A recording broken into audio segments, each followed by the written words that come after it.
11월. 자기가 당한 악은 그것을 용서하는 것보다 차라리 그것을 잊어버리는 편이 훨씬 낫다. 11월 1일. 죽음에 대한 관념은 젊은이들에게는 대개 두려운 것이지만 정상 상태에 있고 또 양심의 불안이 이에 가세하지 않는다면 죽음의 확실성이 증가함에 따라서 두려움은 오히려 상실되어 가는 것이다. 그 경우 죽음은 매일 자고 깨는 과정과 별로 본질적인 차이가 없는 하나의 커다란 과도적 동작이라고 생각된다. 우리는 이 과정 자체에 대해서는 믿을 만한 보고를 하나도 갖지 못하지만 그것은 잠드는 과정을 아무도 정확하게 기억할 수 없는 것과 마찬가지다. 그러나 근대 유명한 작가 톨스토이는 죽음이 다가올 때의 실감에 대해 다음과 같이 말하고 있는데 이것은 다른 많은 사람들의 경험과도 일치한다. 나는 지금까지 죽음이나 삶에 관련해서 지니고 있던 관념으로부터 점점 멀어져 갔다. 죽음은 내게서 두려움을 잃었고 나는 죽음이 삶의 에피소드의 하나이며 삶은 죽음에 의해서 끝나는 것이 아니라는 인식으로 기쁨으로써 기다리고 바란다는 경지에 이르렀다. 저승에서 계속될 생명의 확신은 내 안에서 확고해졌으므로 모든 의욕은 힘없이 사라져버렸다. 그리고 왕왕 갓난아기의 고고의 소리와도 같은 환희의 외침이 내 가슴으로부터 우렁차게 튀어나올 것만 같이 되었다. 그지없는 행복감이 내 영혼을 채우고 나는 좋은 친구를 기다리듯 죽음을 기다리고 바랐다. 큰 실패를 저질렀을 때나 풀기 힘든 분규에 말려들었을 때에는 왕왕 신이 내리시는 죽음이 분명 모든 문제를 해결하는 유일하고 또 가능한 타겟책이며 많은 증오가 분노를 달랠 수 있는 조정자이다. 반대로 스스로 죽고 싶어함은 인생의 어려움을 피하려고 하는 불성실한 수단이다. 그것은 서투르고 부정한 도박자가 트럼프의 카드나 체스의 말을 휘저어 섞는 것과 흡사하다. 우리가 이 인생의 부름을 받은 것은 거기에 흥미가 없다고 해서 멋대로 이 인생으로부터 떠나가도 좋기 위해서는 아니며 오히려 신이 적당한 때에 우리를 불러들일 때까지 자기나 남에게 있어서 유익한 삶을 영위하기 위해서이다. 게다가 아마도 인생은 결코 제멋대로인 죽음에 의해서 끝나버리는 것은 아니며 그 뒤에 아마도 다른 훨씬 곤란한 생활이 계속될 것이다. 만일 그렇다면 우리는 어떤 경우에도 이 인생을 멋대로 단절할 수는 없는 것이다. 11월 2일 누가복음 16장 19절에서 31절.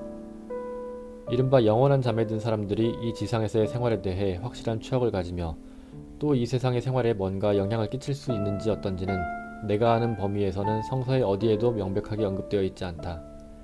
위에 든 누가복음의 이야기는 확실히 직접 그것을 부정하는 것은 아니다. 그러나 좌우간 이 이야기에서 이해되는 것 또 자연의 논리에서도 생각되는 것은 오직 좋지 못한 사람들만은 무익하게 보는 지상생활을 틀림없이 깊은 후회로서 추억한다는 것이다. 이 세상에서 우연히 같은 시대에 살았던 모든 사람들은 다시 서로 만난다는 것, 더욱이 이번엔 영원히 함께 사는 것이라는 생각은 특별하게 마음의 격려가 되는 것은 아니다. 이것은 이 지상에서의 분명 이상적이 아닌 인간관계에 대한 추억이 저 세상에서도 사라지지 않는다는 것을 전제로 하고 있다. 그러나 분명 우리는 오히려 그런 관계는 완전히 끊어버리고 싶으며 사실 지상의 죽음으로서 단절한 것이다. 잊어버린다는 것은 이미 이 지상에서의 정복의 시작이다. 망각의 레태에 냇물이 없고 온갖 괴로운 것을 언제까지나 기억하고 있는다면 정복 따위는 있을 수 없는 것이다. 그렇지만 그처럼 이 세상에 명료한 추억이 있는지 어떤지 극히 불확실함에도 불구하고 진정으로 서로 사랑했던 고인과 언제까지고 맺어져 있다고 믿는 것은 실로 인정이 어쩔 수 없는 소원이다. 또 우리는 실로 그들이 아직 지상의 일을 기억하고 우리 가까이 있다는 것을 확실하게 느끼는 것처럼 여겨지는 순간이 간혹 있는 것이다. 11월 3일 성인이 덕이니 의인이 하는 것에 대하여 지나치게 논할 것은 못된다.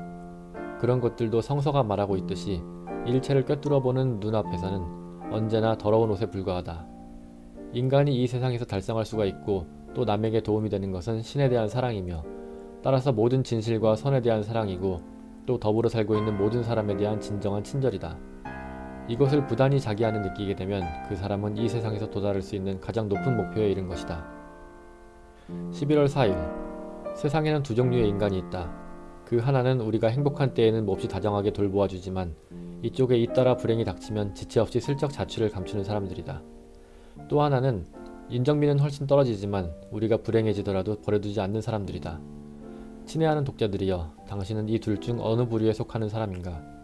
또 어느 쪽이 훌륭한 인간인가를 스스로 판단해보라.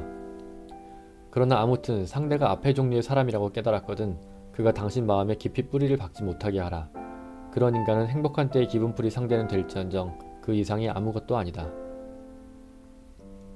11월 5일 나도 신앙에 대해서는 정말 많은 책이 쓰여졌음을 알고 있다. 그러나 히브리서 10장 35절에서 39절까지 그러므로 너희 담대함을 버리지 말라. 이것이 큰 상을 얻느니라. 너희에게 인내가 필요함은 너희가 하나님의 뜻을 행한 후에 약속을 받기 위함이라. 잠시 후면 오실 이가 오시리니 지체하지 아니하시리라. 오직 나의 의인은 믿음으로 말미암아 살리라. 또한 뒤로 물러가면 내 마음이 저를 기뻐하지 아니하리라 하셨느니라. 우리는 뒤로 물러나 멸망에 빠질 자가 아니요 오직 영혼을 구원함에 이르는 믿음을 가진 자니라 라는 말씀과 그에 잇따른 아주 멋진 제11장에 내포되어 있는 것보다 더 훌륭한 것은 일찍이 언급된 적이 없다. 여기서 언급되고 있는 것은 오늘날도 아직 존재하는 두 가지 형의 인간의 차이다. 즉 그 같은 확고한 신앙을 가지고 어떤 상황에서도 그것을 견지하는 사람과 눈에 보이는 것만을 믿고 그에 따라 해나가는 영리한 사람의 차이이다. 이 세상에는 신앙의 길밖에는 완전하게 만족을 주는 것이 없다는 것을 확실하게 깨달았을 때에 신앙은 움직일 수 없는 것으로 된다. 11월 6일 정말 이해하기 힘든 것이긴 하지만 일단 그것을 이해하고 나면 우리의 생각 전체가 그로 인해 큰 영향을 받는 것은 다음과 같은 사고방식이다.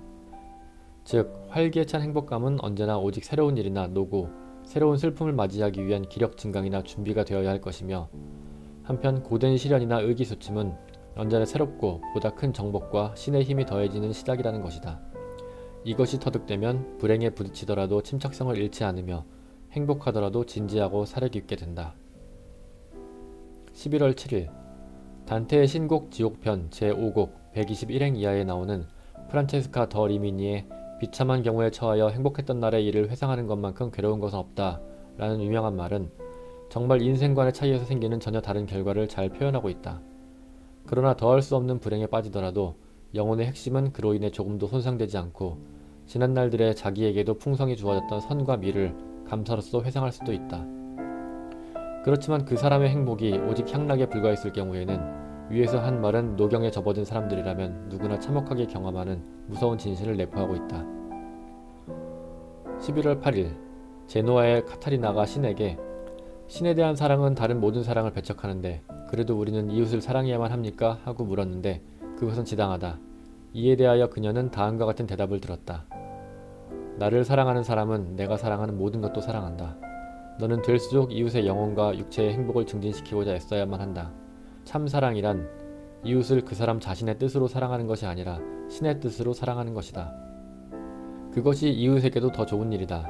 왜냐하면 이웃을 그 자신을 위해 사랑하는 사랑은 자칫하면 거기에 특유한 동요가 따르며 아무튼 신의 뜻으로 그 사람을 사랑하는 사랑만큼 불변하지도 확실하지도 않기 때문이다. 11월 9일 다행히도 중산층에 태어난 사람들은 인생에 있어서 다음 두 가지를 너무도 모른다. 첫째로 무슨 방법이나 도움을 구하러 남의 집 계단을 올라야만 하는 것이 얼마나 괴로운가 하는 것과 다음으로 이른바 고상한 생활이 사람들에게 얼마나 근소한 만족밖에 주지 못하는가 하는 것이다. 하층 계급의 사람들은 전자를 잘 알고 있으며 스스로 후자를 존중하지 않는다. 따라서 중류 계급에는 외양은 다소 볼품이 없어도 자제력이 풍부하고 마음이 고상한 사람이 상류 계급보다도 더 많다. 상류 계급의 고상함은 참으로 냉혹한 이기주의를 은폐하는 잘 다듬어진 껍질에 불과한 경우가 많다. 최상층의 사회에도 때로는 이른바 상류 생활 전체의 공허함을 충분히 자각하고 있는 사람도 눈에 띄지만 거기에서 벗어나지는 못한다. 11월 10일 마음에 일어나는 선으로의 인도나 악으로의 유혹도 대체로 찰나적인 번뜩입니다. 전자에 대해서는 즉각 이에 응하여 우리를 돕고자 뻗친 손을 적극적으로 붙잡아야만 한다. 후자에 대해서도 마찬가지로 즉각 단호한 의지로서 물리쳐야만 한다. 이리하여 별에까지도 오를 수 있다. 빌기리우스의 말이다.